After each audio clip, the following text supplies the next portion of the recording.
Hi guys, welcome back to the channel, and today I'm taking a look at the All-22 film of Chase Young, Defensive Rookie of the Year. He had such a good season, he was such a good prospect coming out of Ohio State, so I'm just going to take a dive into the film and work out why he had such a good season. If you enjoy, make sure to like, subscribe, drop a comment. I love talking to you guys down in the comments, so let me know what you thought about the video and any suggestions for future film study episodes. Let's get into it.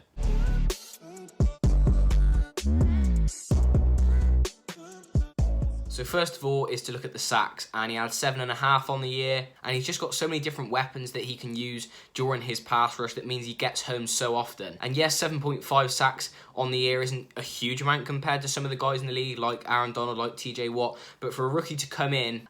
Okay, now in this first clip, the Washington football team are lined up in a 4-3, and it's actually a really wide alignment. You know, there's no one covering the centre, there's no one actually over the top of the guards. It's really, really wide aligned, so that middle of the field is wide open, but they've got confidence in those linebackers to come up and fill the gaps if they were to run something like a trap or an inside zone at the middle. And what you're going to see is the running back's actually going to go out to the flat, but he's going to chip Chase Young on the way out to the flat. And what actually happens is he knocks that outside shoulder of Chase Young and almost helps him spin back inside. He aids his momentum, and the left tackle's taking another go at him and to grab onto his leg. And as you can see, he eventually slaps the ball out of Carson Wentz's hands. Unfortunately for Chase Young, it's recovered by the Eagles, but it's a great effort play and a lovely spin move. So this play is more from a 4-3 over formation, and what you're going to see here is the Eagles are going to run a read option. And this is really clever from Chase Young. It's really well designed. What Chase Young is going to do here is he's going to absolutely sprint towards the mesh point of this play, and instead of committing towards the running back, he is absolutely fixed on the quarterback at all times here.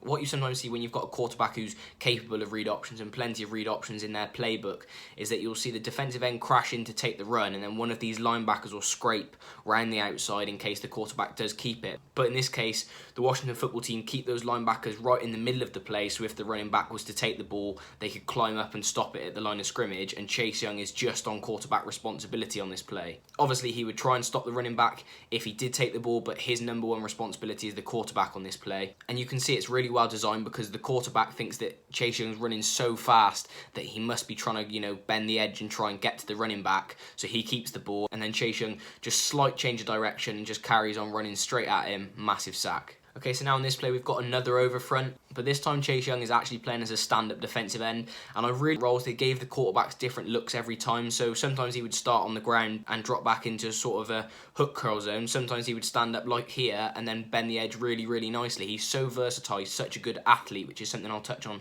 a little later. It just means that they can use him in such a variety of different ways. And you can see here, he sells the pass rush really, really nicely. He puts his hands out in front of him and initiates contact with the left tackle, so he thinks that he's coming for a bull rush. And then he just sort of rips his shoulder down to the side and gets his shoulders behind the left tackle, so he's almost got a free run at the quarterback. And from that point, the left tackle's sort of holding him as he's running towards him. But it's really clever from Chase Young. He can see that Teddy Bridgewater's about to throw the ball, so instead of just trying to dive at the man, he can see that that ball's come all the way back and he's ready to unload the throw, so he's just slapped at the ball comes to the floor, and Washington football team have got the ball back again. So this is going to be the last Chase Young sack that I show you, but again we see them in this sort of wide 9 alignment, and what it does is Chase Young's lined up really wide on the line, and so are also the defensive tackles. It just means that it's isolating one-on-ones for the defensive tackles against the guards and for the defensive ends against the left tackles. It just gives them as many one-on-ones as possible, and they generally do this in sort of long second down or third down situations where they don't think the opposition are going to run, and they're forced into pass, and it gives them those one-on-one pass rush opportunities. And here for me, the left tackle's way too soft. He takes way too much of a drop and just invites Chase Young onto him, and he's such a strong guy. Again, you almost see him do the same thing. He runs into him with his hands out front before sort of ripping that left arm away and pushing his shoulder down. His pad level's lower than the left tackle, and he just drives all the way towards the quarterback for another great sack. He's just got so many different weapons, that bull rush, the spin move, the rip move. He just does it all really, really well, and then he's clever enough to go for the ball when he needs to instead of just going for the man every time, which we see from some defensive ends. So I couldn't watch all that film and not include this clip. This just highlighted a massive point for me. Chase Young picked up so many double teams this year because he is such an effective pass rusher, and you can see here the Rams are in an I formation, the Washington football team are in their 4-3 over front again. Number 81, the left tackle and the left guard are all going to fly across to Chase Young, so he's fighting against 3 different offensive players at one point. But what does that mean? 3 players on one side of the line means that there's a one-on-one on the other side of the line. And Washington football team's pass rush has been really, really good this year. A one-on-one opportunity, a great sack, and it comes because Chase Young's such a threat on the other side of the line. Okay, so we've seen Chase Young and how his pass rush is so effective. Let's have a look at him in the run game. So this first example is from the Arizona Cardinals game, and I am a little bit confused as to what the Cardinals are doing here. I'm not quite sure if it's a read option or if this is just a straight inside zone, but equally the blocking scheme as well. You've got Chase Young on the edge of the line, and all of the front side of the O-line are going to crash down to the right-hand side, leaving Chase Young completely unblocked. I'm not quite sure what the play was here. We've seen them run so many read options. If it was a read option, then Kyler seriously needs to reconsider his option of handing it off to the running back here. But either way, Chase Young crashes down really, really nicely. He takes advantage of the fact that there's no one coming to block him, but he shows off his great athleticism here, covers the ground really, really quickly, and drags the running back down for a 3-yard loss. Now this next play is really, really nice use of his hands. We've seen how powerful he is, how quick he is, but he's also got really skillful hands as well. You can see here the right tackle wants to get off the line and climb up to that linebacker, but you can't just leave Chase Young unblocked. You've got to make sure that you at least seal him off before climbing up to the second level.